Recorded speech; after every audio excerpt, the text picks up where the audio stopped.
become dull or tired. But when you try to fantasize and keep yourself in that same excitement, that is the moment your senses become dull. Understand, this secret will help you how to go beyond the senses without missing the pleasures. Let me be very honest. People come and tell me, in this young age you became Swami. They feel very sympathetic. But I tell you honestly, I feel sympathetic towards you. Arey, this guy is still suffering with the body, still caught in the world, and do not know the intense pleasure or bliss which you achieve when you don't live inside the senses, when you don't receive the pleasure. Understand? In your case, you may receive the pleasure through the eyes few minutes per day. Few minutes in your day, you may see some good scenes which you really enjoy, which you want to see again and again. But you spend whole day sitting inside your eyes.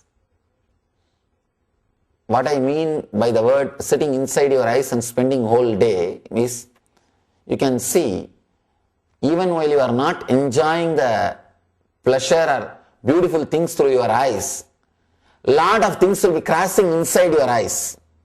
When your eyes are closed, you can see constantly the scenes which you want to see or which you saw will be crashing unnecessarily. That is what tires your senses. That is why, let me give you one more important secret. This is also from Patanjali. Person who is filled with fantasy will not be able to enjoy the reality. Person who is constantly fantasizing even about sex will not be able to really enjoy the moment if it happens in physical level. When in physical reality, when the other person is there, he will not be able to enjoy. Same way, the person who is constantly fantasizing about food will only fill himself. He will never feel fulfilled. You see, filling yourself is totally different from feeling fulfilled. A person who feels fulfilled will never fill himself. Obesity means that person is not enjoying food. That is the truth. You always think obesity comes because you enjoy food too much. No. Obesity means you are not enjoying food. You are only filling yourself with too much of fantasies about food. In this country, oh God, so much of advertisement for food. The food industry should be taken away from the private sector. No, really. And it is the greatest conspiracy against the nation, against the health of the nation. And I tell you, it's a conspiracy. So much of advertisement for food. In India, if you drive in highway, you can find out there is going to be a small village by seeing the temple tower. Here, you can find out there is going to be a county by seeing the McDonald's tower. So much of publicity for food. Constantly being reminded about food. God saved me, God. I was born and brought up in Indian villages.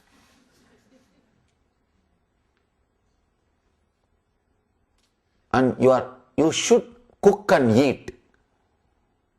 Especially the Sikhs are requested by all the tradition, including Mahavir, they are requested to cook and eat. The monks in Jaina tradition or the Vedic tradition are not supposed to accept food specially cooked for them. They are supposed to cook and eat. The reason, you will feel a little tired and eat only once or twice a day. And if it is ready-made, directly available, hot, and everywhere, you will think, why not one more? And the size they serve, God, I can't imagine. And they tell that this is a medium size. Understand, you are not enjoying food. That is the truth. See, muscles are the place where you store the memory. Understand? You can't think by forgetting your body. Try to imagine, try to visualize your body is burnt, you don't have a body. And try to think, you will not be able to think even one thought. To burn the samskaras, there is a beautiful technique in Jainism and Buddhism. Both religions uses the technique. Sitting and visualizing as if your body is burnt. You don't have a body. You may think how that can remove the samskaras or engrams. Because your muscles are the place where you store your memories. From where you retrieve the memories. Now, understand these few things, then you will be able to correlate and see. You start storing many memories inside your senses even while you are not using them, while you are not deriving pleasure from them. For example, your memories about food, even while you are not eating, is getting stored inside your senses, and when really food comes in front of you, you think you should finish at least this much. And try to grab, try to fill, with the idea you will have more pleasure if you eat more. Understand? Only while you are thinking, you will have more pleasure if you think more. But not in living. In fantasies, if you fantasize more time, you will have that excitement. But in reality, it is not true. It is not based on quantity, it is based on the quality. In fantasy, it is based on quantity. In reality, it is based on quality. In fantasy, your pleasure about eating or sex or listening, you always think, oh, I receive pleasure by listening to one song 5 minutes. If I listen for 3 hours, then I have 3 hours pleasure. No. 5 minutes you are receiving pleasure because those 5 minutes you are intense.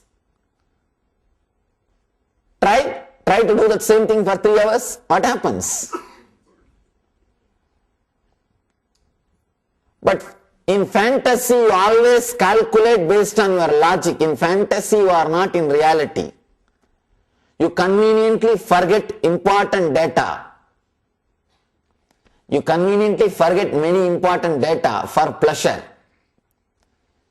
In reality, after your intensity is over, you will see that you are not experiencing pleasure anymore. But you do not want to say to yourself that you are not deriving pleasure because you created too much of hope on that sense. So you try to force your sense, no, you are going to have pleasure, enjoy more, don't leave, don't stop. Maybe now you are not having, tomorrow you will have, don't stop the routine. First thing, you create more fantasies. I don't know whether I am exactly expressing or making you understand what I am saying, because it is such a subtle truth, such a important truth. And when you go deeper and deeper, it is very difficult to reproduce the same understanding. And moreover, there are some things which you can't talk openly also. When it comes to senses, talking too much openly becomes a taboo. If I give some sharp examples, you will understand.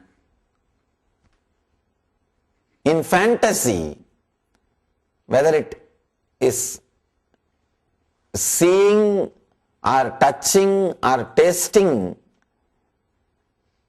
gives so much of joy, the more time you spend in fantasy, the more joy you feel. But in reality itself, suddenly you feel you are done. You don't have anymore the drive. Your system is tired.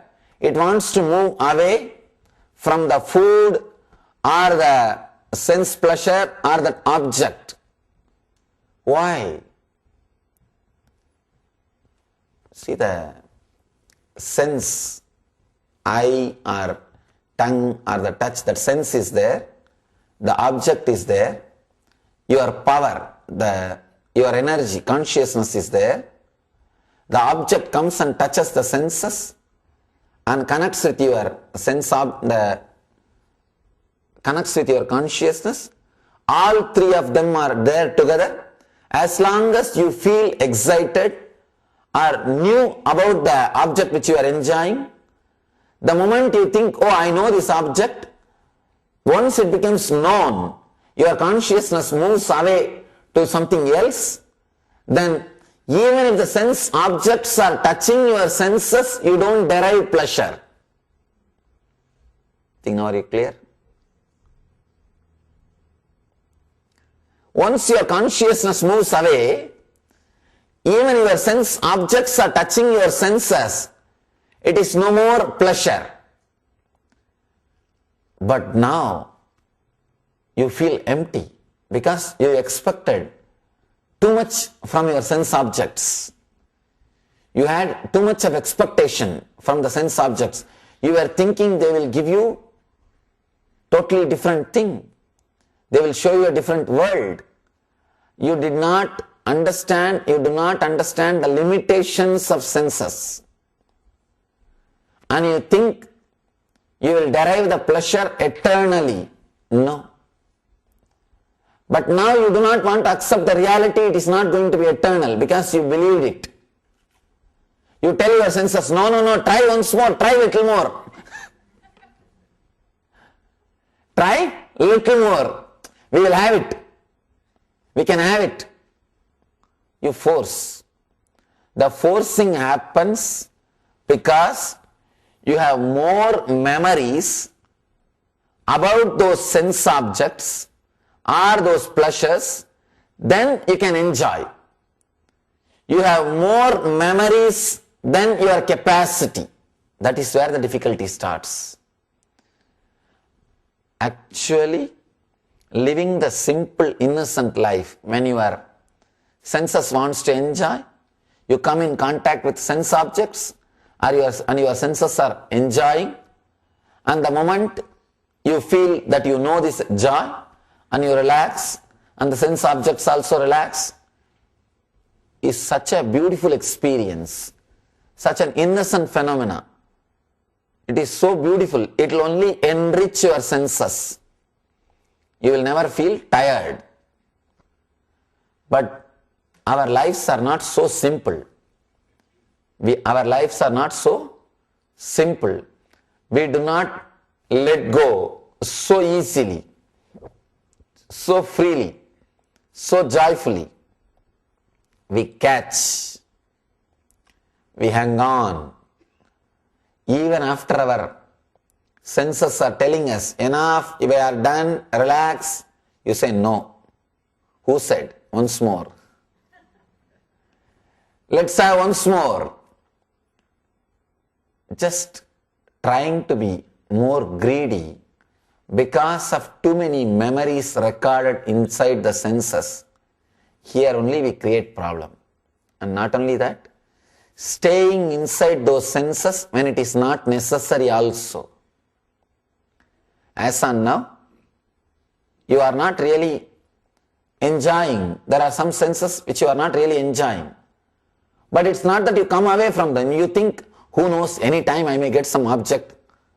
Why unnecessarily moving away from the sense and then again entering? Let us wait.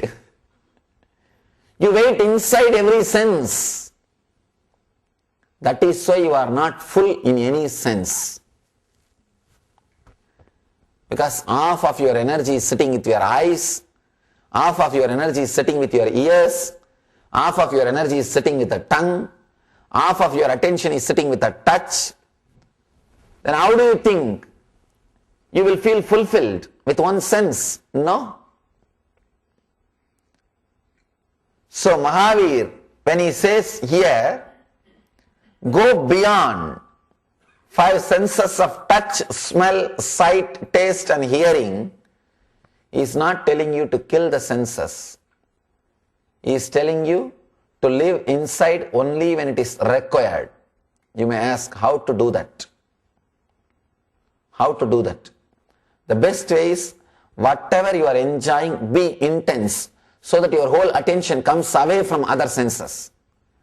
Now if you are sitting and seeing me, visualize for a few minutes, I will not do anything except seeing. Let your whole being become seeing. Let your whole energy be only in eyes. Visualize clearly you are nothing more than eyes, nothing but eyes, just eyes. Forget about all other parts.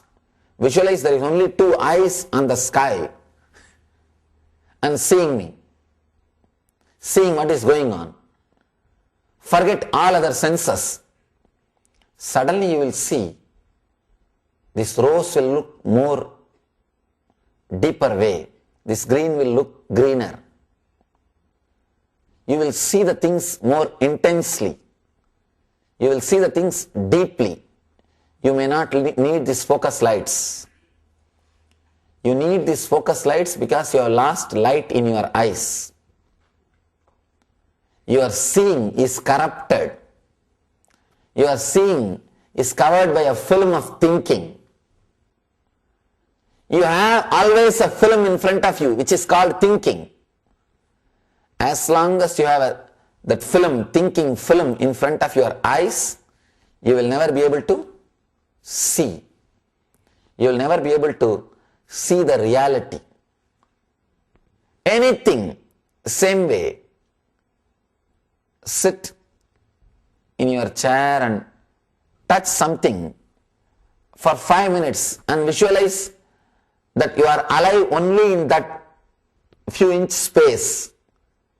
Your whole body is dead and you don't have any other parts except that few inches, except that few square inch.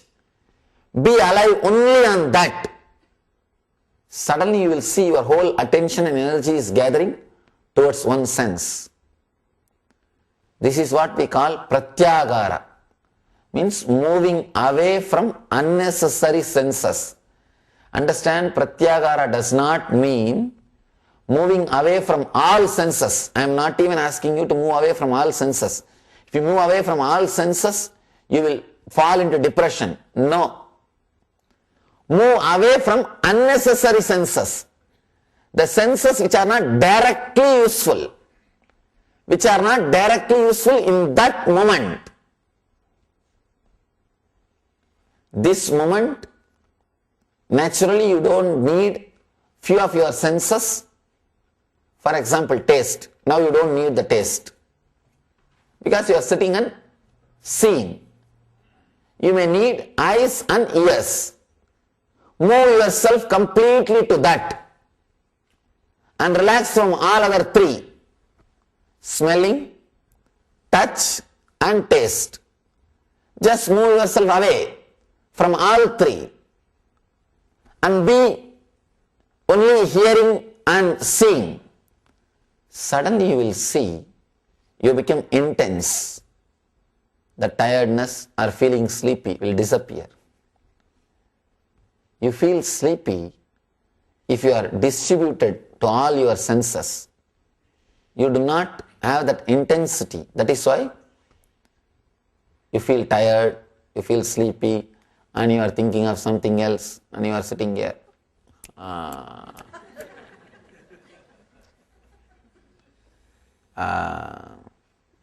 And you just, if the next person pokes at you, I am listening. You listen, why are you disturbing me? I am okay, you do. And even that you don't want to tell in a full words. Because if you utter full words, your sleep may get disturbed. So you just